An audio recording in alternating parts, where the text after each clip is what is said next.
tu sakai, kad netikslinga būtų vartoti žodį teisingiausia, kad nėra vienos tiesos.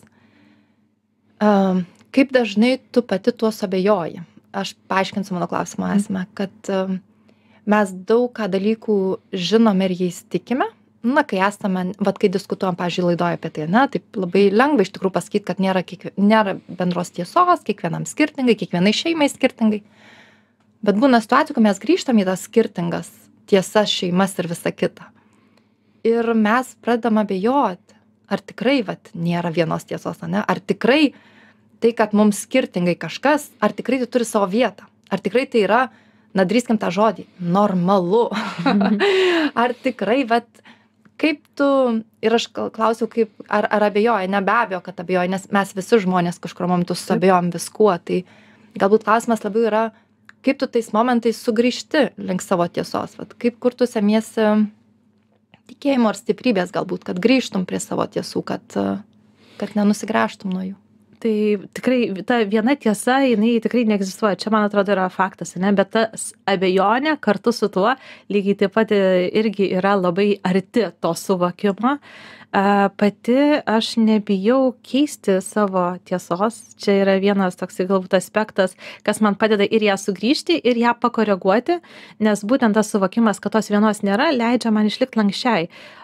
Tikrai yra vertybinių dalykų, kur aš žinau, kad čia yra pamatiniai akmenys, ant ko stovi visa mano vertybių sistema, šitų dalykų aš nejudinsiu, bet yra taikomieji dalykai, kad tu gali tą vertybę pritaikyti ir vienaip, kur atrodė čia mano tas vienas kelias, bet tada žiūri vaiką ir supranti, kad galbūt turbūt reikia pasikoreguoti. O dar yra ir kiti šeimos nariai, yra ir partneris, yra ir seneliai, kurie galbūt su tom pačiam vertybėm stovi ant to paties pamato, bet sako, bet ją pritaikyti galima dar ir taip. Ir manau, yra visai netgi sveika suabejoti tuo savo pasirinktų keliu, nes tai leidžia, suteikia progą pasitikrinti, ar visgi šitą kryptimį eini, ar galbūt nori pakoreguoti kursą šiek tiek. O tas toksai sugrįžimas, jau kai tikrai labai to triukšmo kartais išoriai pasidaro per daug ir atrodo, jau jisai nebekonstruktyvus, jis jau man nebepadeda pasitikrinti, o jisai mane blaško, tai tada tikrai padeda galvoti apie tai, kodėl aš tai pasirinkau. Visada grįžtu prie tų minčių. Aš tai pasirinkau dėl kažkokios priežasties. Kodėl man tai buvo svarbu? Ką aš to manau pasiekti? Vaiko auginimas yra labai ilgas žaidimas, labai ilgas procesas, labai ilga strategija, kaip pavadinsi taip. Tai nėra toks dalykas, kur rezultatą pamatysi greitai, ir labai greitai įsivertinsi, ar ta kryptis teisinga ar ne. Tai aš labai daug laiko praleidžiu galvodama apie tai, ką mano veiksmai šiandieną galėtų nulemti potencialiai ateityje, kokią tai įtaką galėtų turėti. Ir yra tam tikrų opių temų, kurios, vaikystėje yra normalizuojamas, bet vėliau gyvenime pamatai, kad ta pati tema, jinai pasikartoja kažkokioj, paskui išvirsta, kažkokią tais opų klausimą. Ir būtent apie tuos opiausius galbūt vaiko, paskui jau vėliau paauglio, link suaugusio raidos klausimus begalvodama, aš stengiuosi priimti sprendimus šiandieną, kad vienaip ar kitaip būtų vėliau lengviau. Bent jau, kad man būtų ramu, irgi čia dar toksai geras toksai parametras yra, ar man yra šiandien ramu su priimamu sprendimu. Jeigu neramu, jeigu aš abejoju, jeigu nesu užtikrinta, tai jau yra klausimas diskusijai, ar tikrai tas sprendimas yra, man teisingas, ne?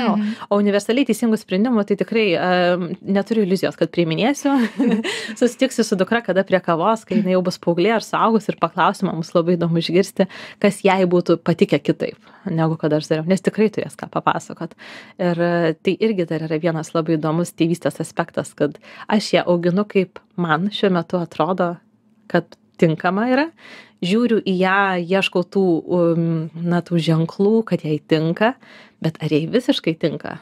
Klausimas, ar sužinosiu, bet jeigu sužinosiu, tai labai norėčiau. Man labai bus įdomu sužinoti, kas jai netiko ir ką galėjau galbūt daryti kitaip, nes manau, tai yra irgi neišvengiama tėvystės dalis. Man labai priminė, mes neseniai su mamom irgi tą temą kalbėjom ir juokavom truputėlį taip, kai bandėm įsivaizduoti, apie ką mūsų vaikai kalbėsi su savo, tėvystės ratuose arba su savo kažkokiais tai mentoriais ir tais pačiais terapeutais. Įdomu, ką jie pasako savo labai įdomu, tiems terapeutams. Ir viena mama sako, man atrodo, vaikai sakys, žinai, mano mama sakydavo, verk, jeigu nori verkti, viskas su tuo gerai. O galiu sakyti, žiūrėk, pro langą skrenda paukščiukas. Čia apie tai, kad mes dabar labai akcentuojam, kad mes esame jausmuos ir juose išbūnam, nenukreipiam vaiko dėmesio, ar tam sako, žiūrėk, bet galėjo kartais ir paįvairinti ir sakyti, žiūrėk, pro langą skrenda paukščiukas. Ir taip buvo juokinga ir aš tuo pačiu pagalvojau dar apie tai, kad mes labai, kaip ir tu sakai, mes darom tai, kuo tuo metu tikim, nuolat esame atviri, tai yra tas tiesas nelaikomės įgytas visam gyvenimui kažkokias, tai kad mes suprantam, kad viskas keičiasi, galiausiai mes patys ir mūsų požiūris gali juk pasikeisti. Tai svarbu išlikti tam atviram. Kas vyksta galiausiai, kaip mūsų vaikai, kaip jie auga, kas jiems tampa svarbu. Ir galiausiai vis tiek yra tas toks elementas, kad mes niekada taip ir nežinosim, vėlgi kaip tu gražiai pasakei, kad kaip vaikui viskas iki galo susiklausys. Aš prisiminiau istoriją, kurią sūnus visai nesniai pasidalino. Sako, mama, kai man buvo 4 metai, aš bijojau eiti į lauką. Ir sakau, tikrai, bet tu eidavai. Sako, aš eidavau, bet aš bijojau, tai aš už tai labai greit bėgiodavau ten. Sakau, o ką, kodėl tu bijojai? Ir jis sako, todėl, kad mes kalbėjom su jum apie vėžį ir iš tikrųjų tuo metu artimam šeimos rate žmogus sirgo vėžiu. Ir sūnus daug klausinėjo, tai kas tai per liga, kaip, ir aš jam pasakau tuo metu, taip pat sakydama jo klausimus. Ir man atrodo, kad ir stengdamasi taip pat pasakoti taip, kad jam tas vaizdas būtų gana išsamus, bet taip pat ne tas, nuo kurio jam, taip būtų baisu gyventi iš esmės. Ir aš iš to meto kažkokios, tai nežinau, perspektyvos, pražiopsojo esminį elementą pasirodo. Nes jis sakau, tai ko tu tam lauke bėgiodavai? Sako, kad vėžys manęs nepasigautų.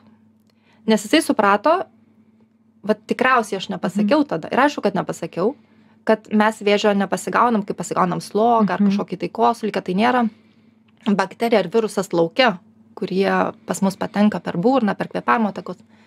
Ir jisai galvoja, kad mes taip užsikrečiam vėžiu. Tai sako, kai aš eidavau į lauką ir jisai labai taip paprastai ir pasako, bet mane taip giliai palietė, sako, kai aš eidavau į lauką, aš labai greit bėgiodavau, nes sako, būdavau toks greitas, kad manęs nepasigautų.